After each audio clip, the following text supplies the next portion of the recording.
late economic growth. In fact, if we were to see the institutions such as IDPL, NMDC, NFC, IICT, and so forth, they were all set up in Hyderabad. Because of the fact that public sector undertakings, these huge investments came up in Hyderabad, Hyderabad as an area grew beyond any other place in the state. That is the reason why, but once these kind of institutions come up, then automatically it leads to a transformation. Leads to better salaried employees coming out of that location, coming out of that place, which in turn leads to a cyclic effect where better institutions would come up, overall economic growth takes place, and then the city starts moving and growing. Unfortunately for us, it so happened that 90% of the entire PSUs which were allocated to the erstwhile state of Andhra Pradesh have all come up only in Hyderabad. And because of that, Hyderabad grew at a much faster pace than any other place in the state. In fact, so much so that the services sector in Telangana, for instance, is now currently positioned at a 62.87%, the tertiary sector, whereas the national average is 55%. And in the tertiary sector, state of Andhra Pradesh, we stand at mere 40%. So the agriculture sector, what should be at 17% as a national average, we are at 35%. The services sector, which is the tertiary sector, which should have actually been at 55%, which is the national average, we are at 40%, whereas Telangana is at 62.87% of the state's GSDP comes from just the services sector, that is the tertiary sector, and predominantly from Hyderabad. So until and unless you have a similar kind of situation also boost the Andhra Pradesh's economy, we will never see the rise of the services sector. It's only the manufacturing sector that is, we are on par with the national average, which is 25%, which is the secondary sector. But there is a huge thrust that should be put in the tertiary sector, which should grow leaps and bounds, which is the services sector. And our dependence on agriculture gradually should come down, per se not meaning to say that the growth should come down. The growth in agriculture sector is per se not much. You do not see the kind of numbers what you see in the services sector. So it's very important for any particular state to grow. It's very important that the secondary sector, that is the services sector, that is the tertiary sector, should grow leaps and bounds. In fact, owing to this reason, the per capita income of Andhra Pradesh, if one were to compare with Telangana, is only 2,19,518. When compared to the figures of those in Telangana, you would see 3,12,398 for the year 2022-23. This is the per capita income. Predominantly it is coming from Hyderabad. The reason why I'm saying this is we would have to have a balanced growth. We would have to harness the strengths that we have. We have a huge, such is the proactive nature of the government. And such is the conducive business-friendly environment prevalent in the state that consistently for the past 3 years, in the category of ease of doing business, the state is rated number 1. This is one major achievement that the state can boast about, trying to showcase that we per se are very friendly to environment, very friendly to industrialists. Now, having said that, it has attracted almost 13 lakh crores in the Global Investors Summit, which we concluded last year. 352 MOUs were signed, an employment potential of close to 6 lakhs. And at a brisk pace, these MOUs are being translated into reality. In fact, out of 352 MOUs that we have actually signed, in fact, 39% of these MOUs have actually translated into actual commissioning of the plants. So at a brisk pace, these things are happening, and we have also, the economy per se, if one were to look at it, just doesn't come with only the elite or the aloof or the big manufacturing sector alone coming up. It's got to be a mix of everything.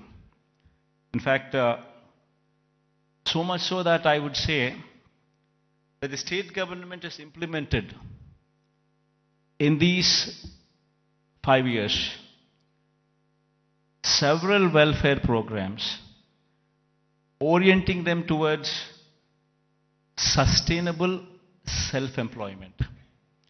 In fact, every scheme of the state government, if one were to notice the schemes, especially the welfare schemes, one would be surprised to see what kind of a transformational bearing these schemes have. To begin with, everything is DBT, direct benefit transfer, where there's no middleman in between, where everything is transparent and there's no corruption there. Now, having said that, every scheme is hand-holding women. So much so that every scheme is translating. Say, for instance, I speak about Cheyuta as one particular scheme.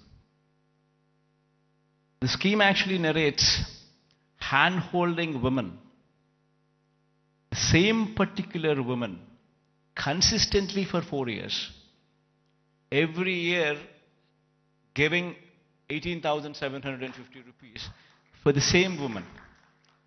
So in 4 years' time, you actually handhold the same woman, giving every year 18,750 to the same women. While we are doing that, we ensured that there is a bank tie-up also coming into picture.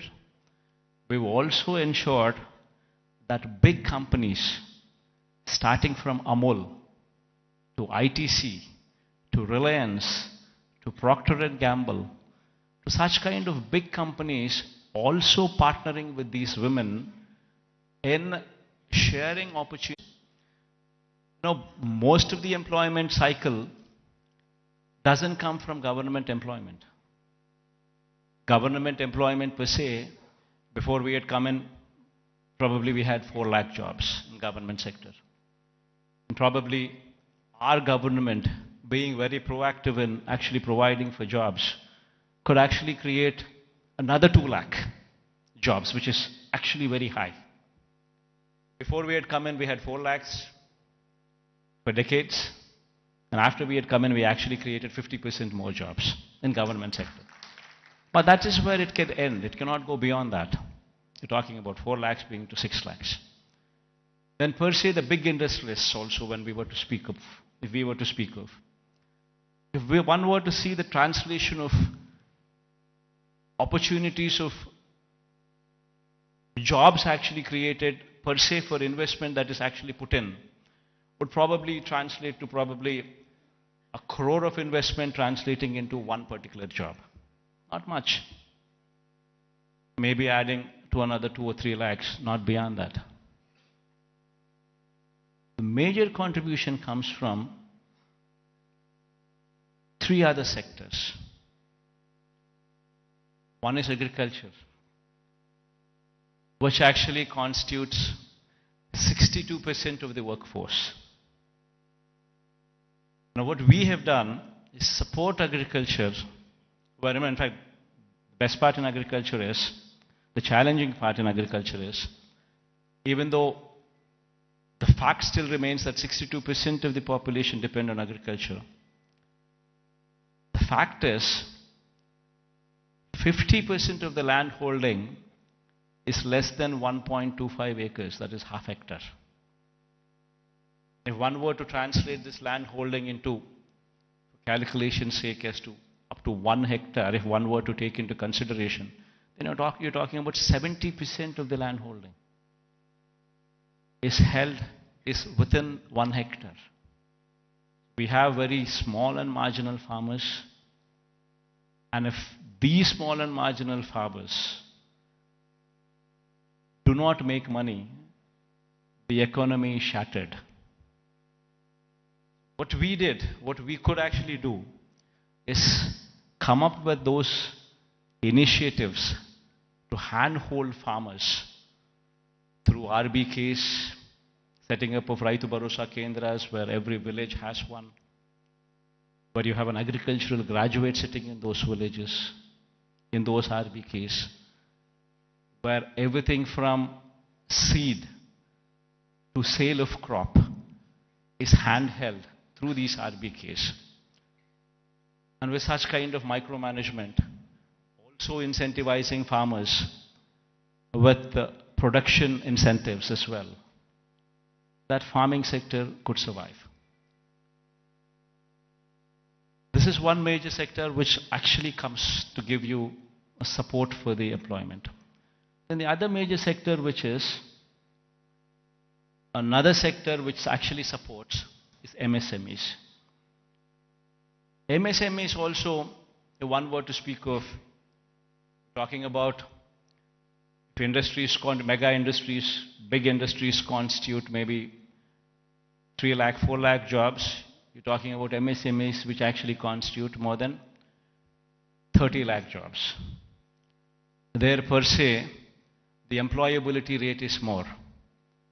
Every MSME is small, but yet employs more number of people when conversion ratio takes place from investment perspective. But these 30 lakhs, these 3 lakhs, these 4 lakhs, these are not the numbers. Dominantly self-employed sections. Self-employed sections constitute a primary more than 1.5 crore population, which actually should be doing well for the economy to do well.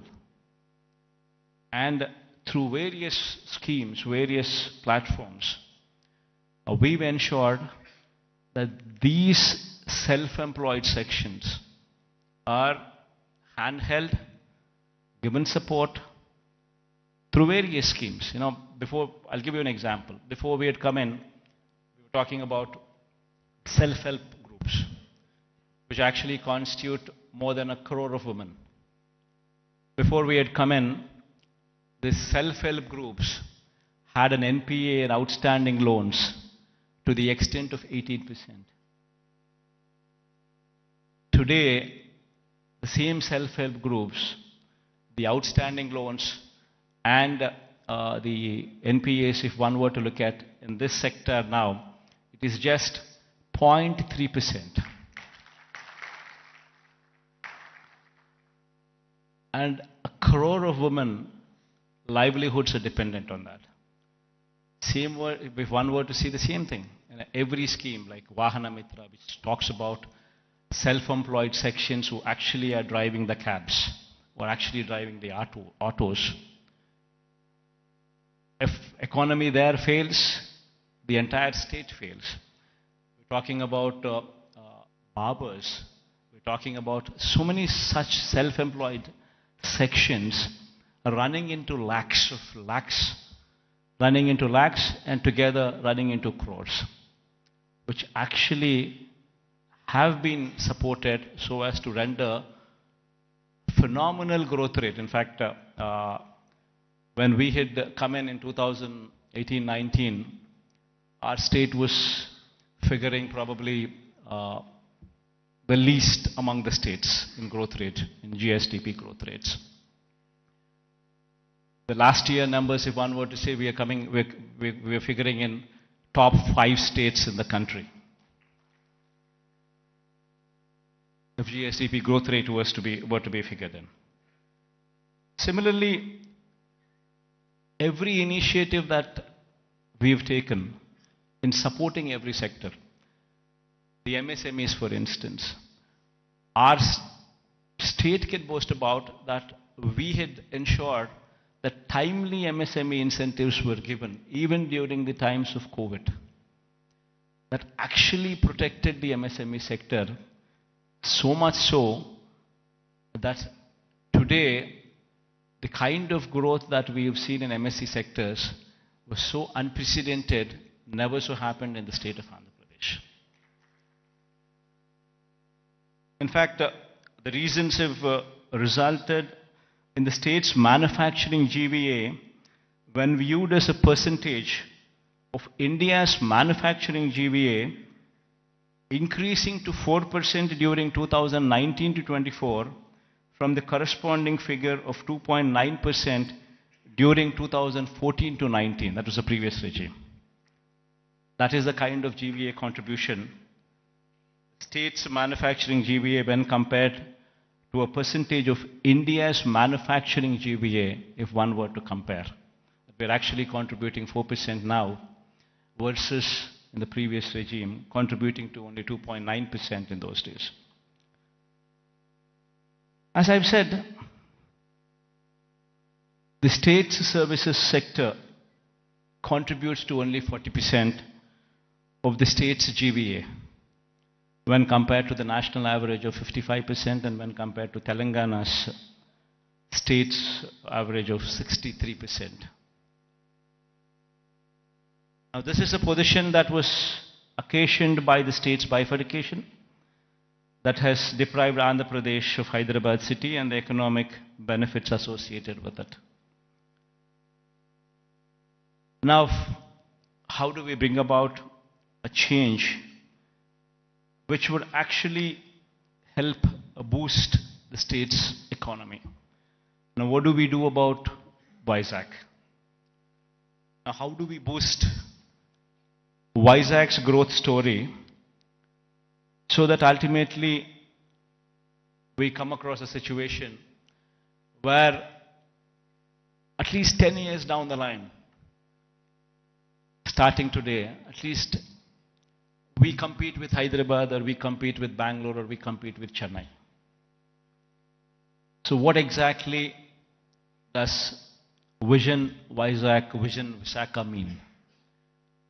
Until and unless we think in those terms, until and unless we have passion for this particular place, for this particular city, this vision can never be visualized, can never be obtained, can never be realized. A lot of people, in fact, when I speak of these words, when I say the first thing what anybody should be doing is to come and stay here as a chief minister. If I were to say this, unfortunately we have an opposition in the state, and we also have a lot of vested interests and also a negative media with vested interests who support the opposition. I think many of you also are aware of it, that they make such a hue and cry that, in fact, that we shifting over to Vizag, they try to make an issue out of it, saying that somebody is coming to Vizag because they want to grab the lands here. They want to do that, they want to do that. And these kind of stories shamelessly are written, shamelessly are projected. And all for what? So they don't want the chief minister to come here. They go to the court cases are filed. All for what? They don't want chief ministers to come here. Now why? Because if the chief minister comes here, this area will grow. Because there's ownership which is going to come for this area. There will be a christening of the city as executive capital.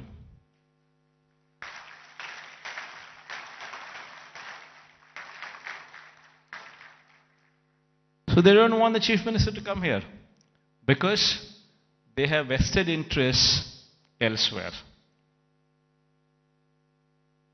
They bought land before the capital could be announced elsewhere.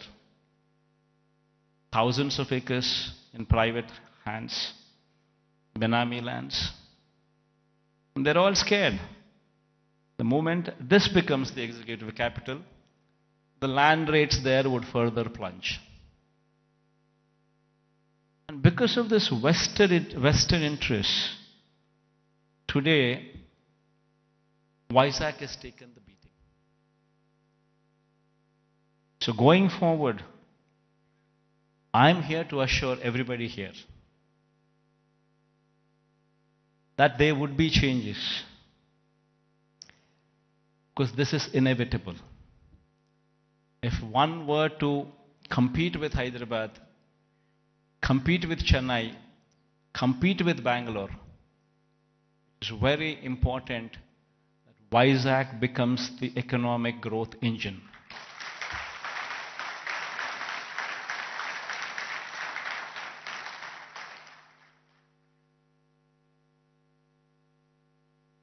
That is it. In fact, if I were to have any vested interest, probably I would be speaking about Kadapa.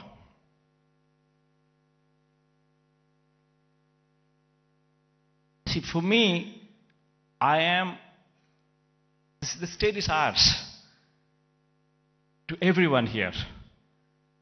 And one in my place should think in terms of what is good for the next generation. How would we want our children to be positioned? How are the state's revenues going to be? Where is the growth going to come from?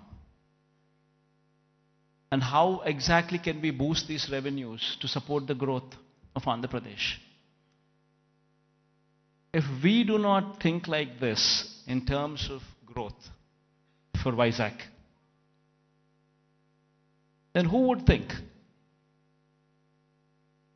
If the vision of the leader is wrong, if the vision of the leader is negative, then Vizag will not grow. Today, unfortunately, only person standing for Visakhapatnam as executive capital is only me.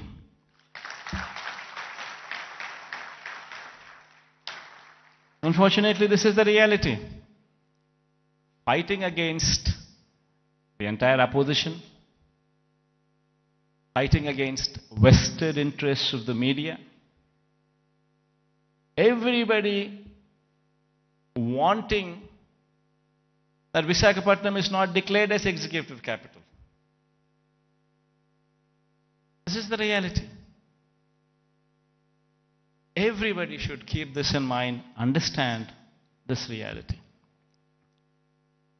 Now moving further,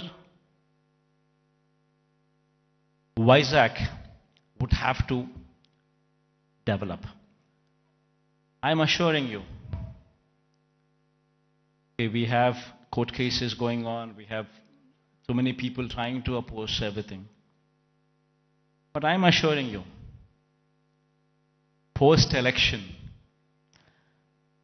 my stay would be in Vizag.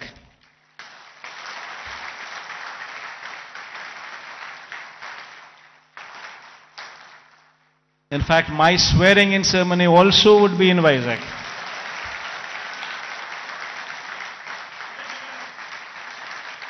This is my commitment to Vizag. And now, what is the vision for Vizag? See, we need to have 10-year vision.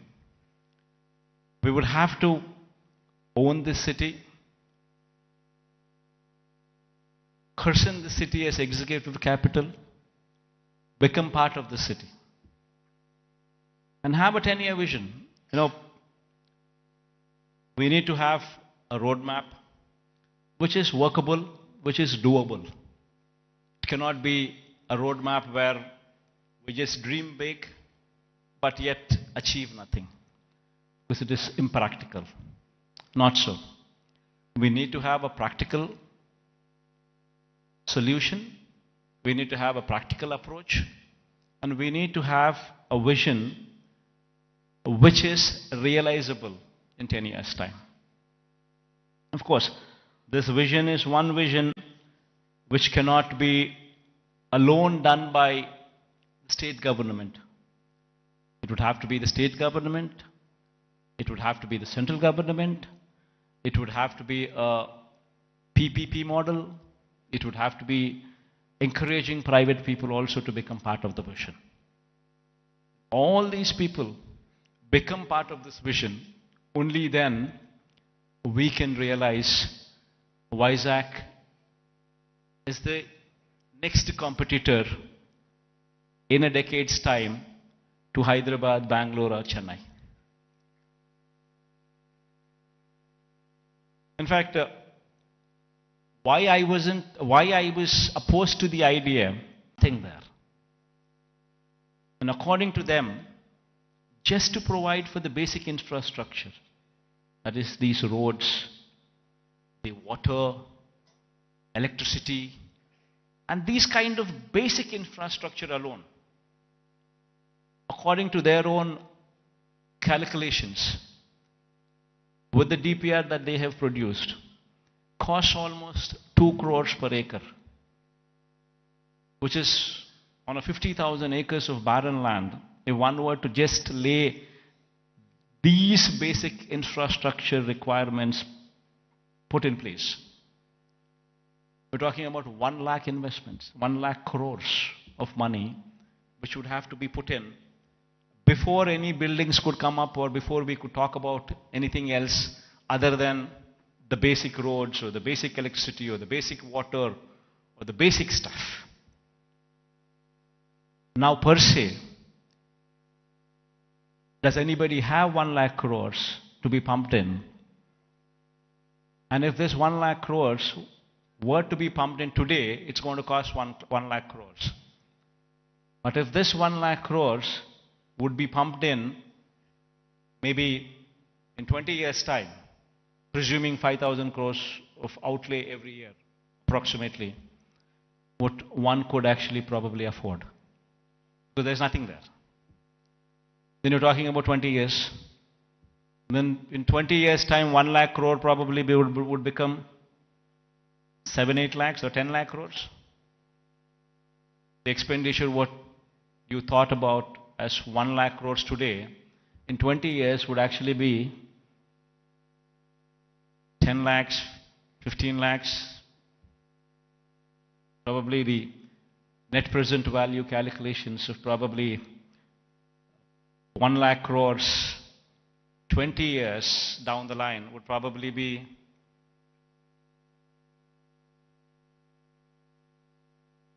one were to calculate 1 lakh crores today, 20 years down it would be 10 lakhs, 15 lakhs, 20 lakh crores. And which is going to be a dream chasing. You would never be anywhere. That is the reason why I say I'm nothing against it. It's only something that we can't do it. Whereas here in Vizag, we have a place which already has this basic infrastructure put in place. We already have roads. We already have good roads. We already have electricity, good electricity. We have good water connections. We have good everything. Basic infrastructure is already put in place. So all what we need to do is give in that finishing touches. Just give it a little bit of finishing touches, and it would transform into something much, much, much bigger And what are those finishing touches that we need to give? An iconic secretariat. The moment we shift here and christen it as executive capital, you obviously would have the entire employees also come and station here, for which a secretariat building. Why construct an ordinary secretariat building? Construct something iconic, which would stand out, which would attract the entire country to see. An iconic secretariat, an iconic convention center. People talk about one of Geo Convention Center. The latest, the biggest, the best. These are the names that they give. Here we have something like that. Not much of a cost. Why can't we have one here so that the entire world, entire country looks up? Iconic stadium. There's one in Ahmedabad. Investment is probably 800 crores, 1,000 crores. Not much of an investment. But the entire country talks about it. Entire country talks about that stadium. And whensoever a match is played between the countries, that stadium is glorified. It is spoken about by the entire country. Entire world sees that stadium. All these that I speak about are iconic. All these, if they were to be commissioned, would actually pitch Vizag on the global scale. Would draw eyeballs, not only of the country, but the whole world, to actually look at Vizag.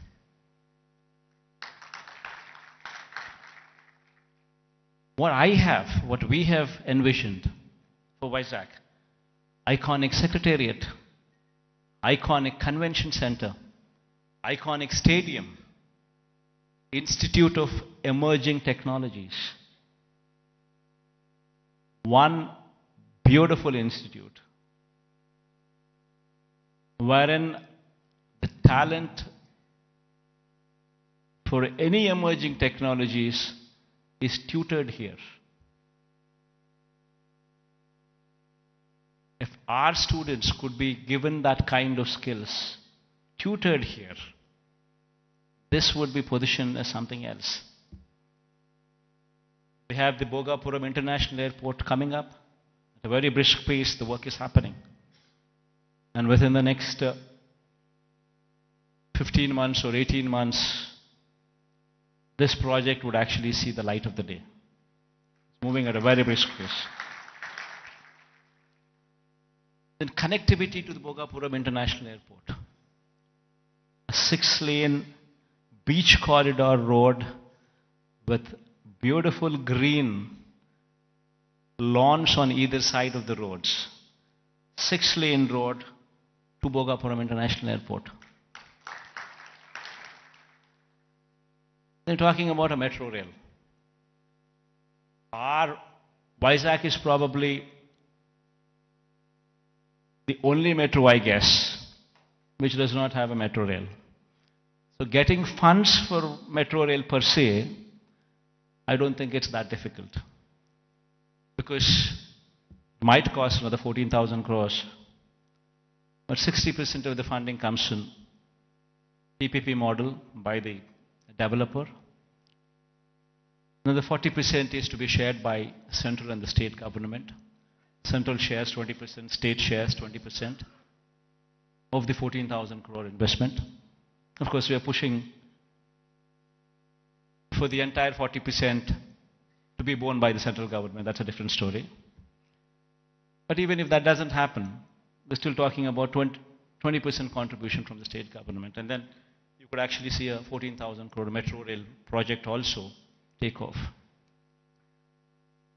Then we're building a Molapet port in Srikakulam. Within the next 1 year, the Molarpet port would actually start functioning. And we have Vizag, Bhogapuram International Airport, which is 30 kilometers from the airport. And then from there, the Molarpet port is just another 110 kilometers or so. So you have entire corridor from Vizag International Airport and then Molarpet port. A horizontal growth corridor which could take off, which already has an existing national highway, I think 6-lane or 8-lane highway. It's already, the works are at a brisk pace. Then you have a data center with a submarine cable which is coming from Singapore. A data center, Adani is doing it. A huge investment, 27,000 crores of investment is coming there. And since it's a private investment, and Adani is doing it, the works of the land from our side, everything that needs to be done is already done. They've already started the work, the plans are submitted. And within the next 5-6 years, in a staggered way, in a phased manner, they would actually ensure that this project also comes up. Then you have hospitality industry, which also needs to be looked into, which also needs to be given a little bit of boost, for which we have ensured that Oberoi and Mayfair groups have given certain bits of land for them to develop 5-star plus resorts here as well in Vizag, where Vizag is short and it doesn't have resorts. It has some good hotels, but it doesn't have resorts. So this 5-star plus category resorts by Oberoi or Mayfair would actually bridge in that gap. The land has already been given to these private people and they're already on the verge of starting the construction. And within the next 2 years or so, you would actually start them. You would actually see them commissioned. Then NTPC Green Hydrogen Project. This is also around about 30,000 crore investment of NTPC. This project, fortunately, yesterday, Prime Minister virtually laid the foundation stone. So this is also going to be a reality.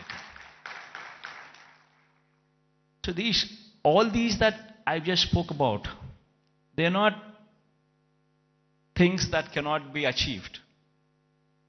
All these things can be realizable.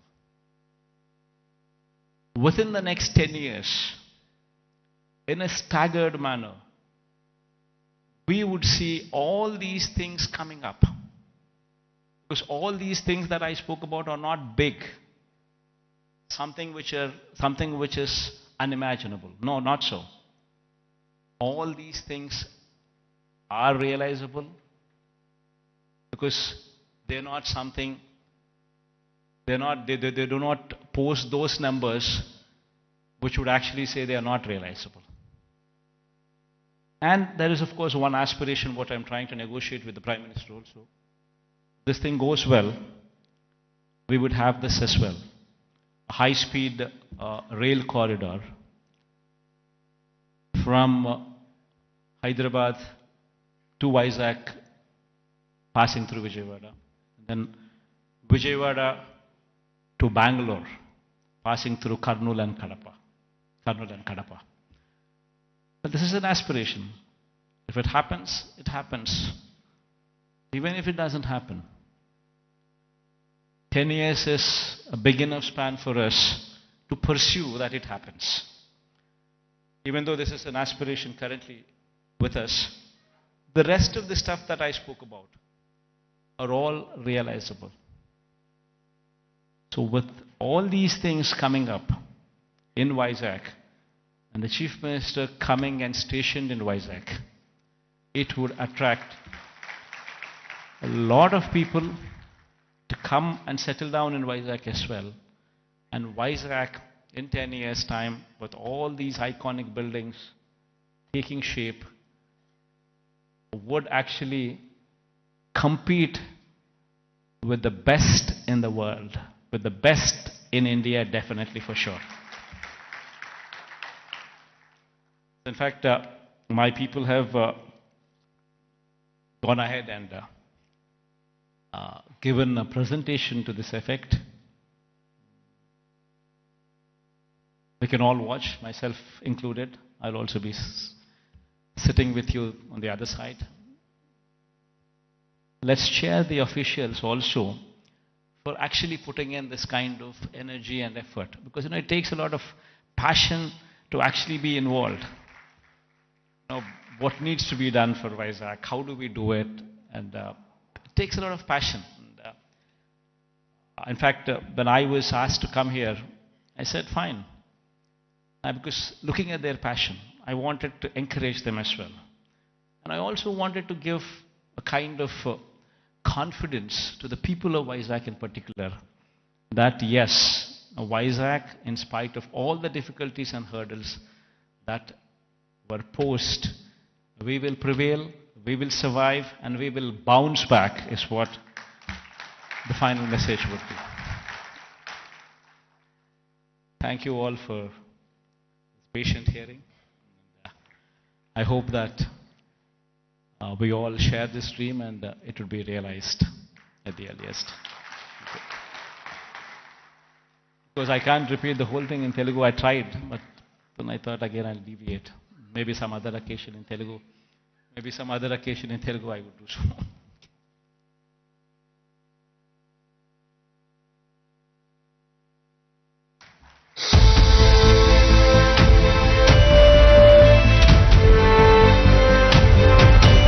Thank you very much to the Honorable Chief Minister for that really confidence-inducing talk about his vision for Visakhapatnam and thereby the development of Andhra Pradesh. Truly, truly confidence-inducing. Very, very inspiring. Thank you very much, sir, for the confidence-inducing talk on your vision for Andhra Pradesh. And thank you for joining the audience. It's a privilege for all of us that you will be watching the AV with them. I would now like to call upon Sri Lakshmi ma'am, Special Chief Secretary, Department of Municipal Administration and Urban Development, Government of Andhra Pradesh, to please come on to the dais and make the big announcement of the day and launch the AV.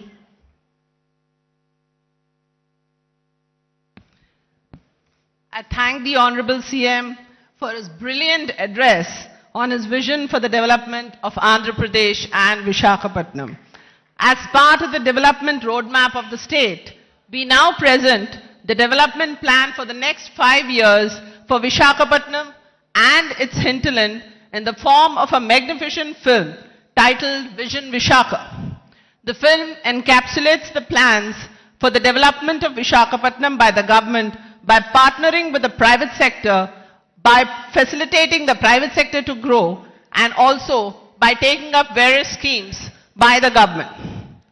Honorable Chief Minister and august members of the audience, I now present to you Vision Visakha. There are very few cities that have emerged as the business and financial nerve centers of the world. New York, London, Frankfurt, Dubai, Hong Kong and Singapore have established themselves as prominent global centers for commerce and finance. In India, Mumbai on the west coast has emerged as a major business and financial center.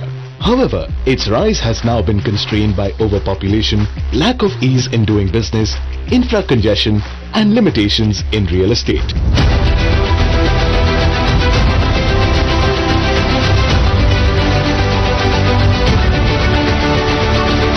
Located on the east coast of Andhra Pradesh, Visakhapatnam now holds the potential to compete with some of the best cities in the world in developing, innovation and natural scenic wonders.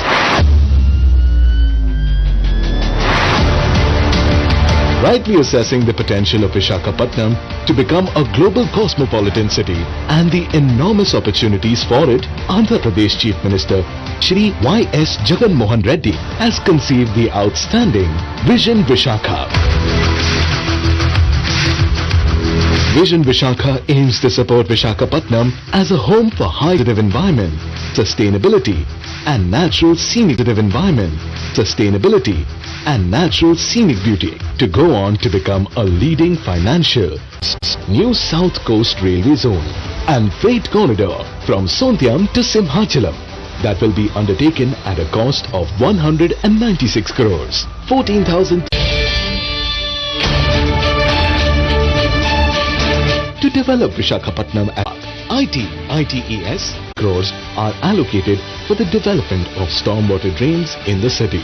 As far as livability and social infrastructure is concerned, 100 parks will be taken up with 50 crores for the recreation and health of the citizens.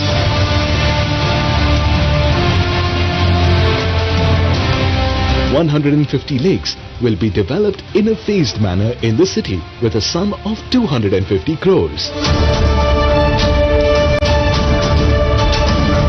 Regarding sports facilities, 7 stadiums will be developed with a budget of 169 crores. Along with demonstrating his commitment towards encouraging sports through the one-of-a-kind statewide Adudam Andhra program, Shri Y.S. of 300 crores in this Vishakha vision in order to place Vishakhapatnam on the sports map of the world.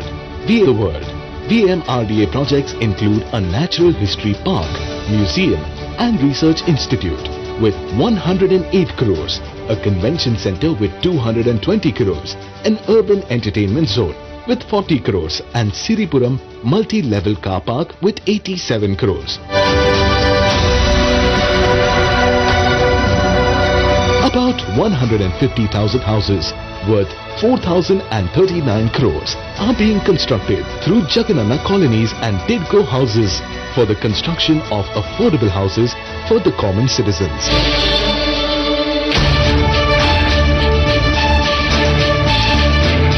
Vishakhapatnam has unlimited opportunities in the tourism sector. With more than 30 beaches to attract tourists, there is no area better than Vishakhapatnam for tourist development.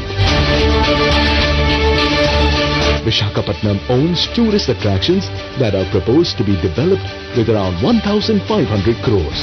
Apart from that, major star hotels like Oberoi, Mayfair will also be facilitated to attract global tourists to the city.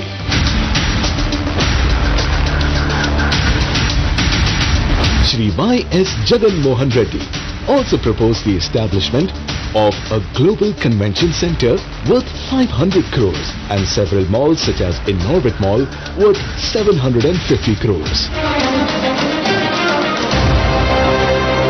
Under the infrastructure for Eco Vizag, clean energy, 178.22 crores have been proposed for the development of Nagar Banalu, Mudassarlova and Meghadrigadda floating solar plants, 2- and 3-wheeler electric transport projects. Chief Minister Y.S. Jagan Mohan Reddy's impeccable foresight resulted in a magnificent mission to develop Vishakhapatnam into a global city with spellbinding amenities. A successful realization of this vision is destined to make this city of destiny a remarkable cosmopolitan center in no time.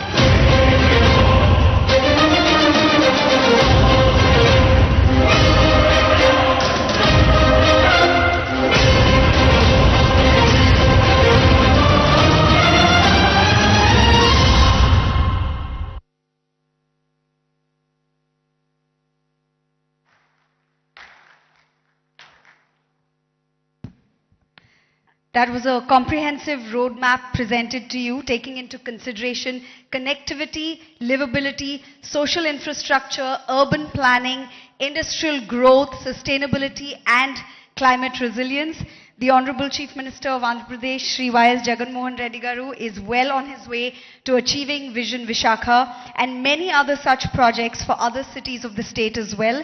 He has already unveiled projects worth more than 1,500 crores, as you saw in the audiovisual presentation. To serve as an illustrious reminder of this bold and ambitious Vision Vishakha, the government of Andhra Pradesh has curated a coffee table book. To release this coffee table book, I request the Honorable CM Shri Y.S. Jagan Mohan Reddy Garu, and respected ministers and other dignitaries to please come onto the dais to release the book.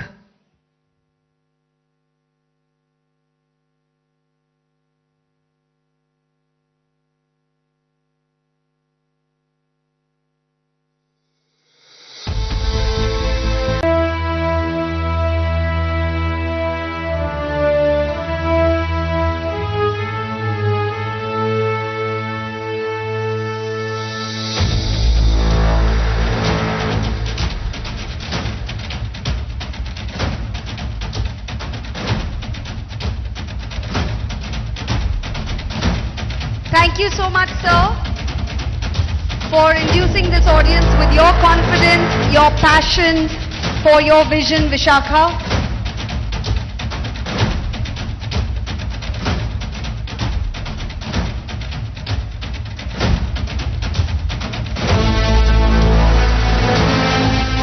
That's going to be the iconic secretariat.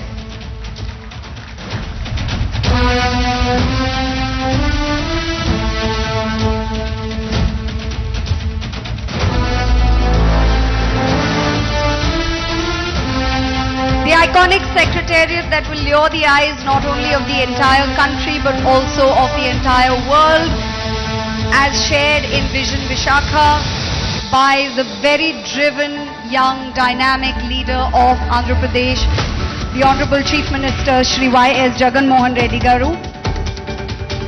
I would also like to thank Shri Budimuttiala Naidu Garu, Deputy Chief Minister of Andhra Pradesh, Shri Gudivada Amarnath Garu, Honorable Minister of IT and Industries, Srimati Vedadala Rajani Garu, Honorable Minister of Health and Family Welfare District in charge, Shri Adimulapu Suresh Garu, Honorable MAUD Minister, Shri Y.V. Subba Reddy Garu, Honorable MP of Rajya Sabha, Shri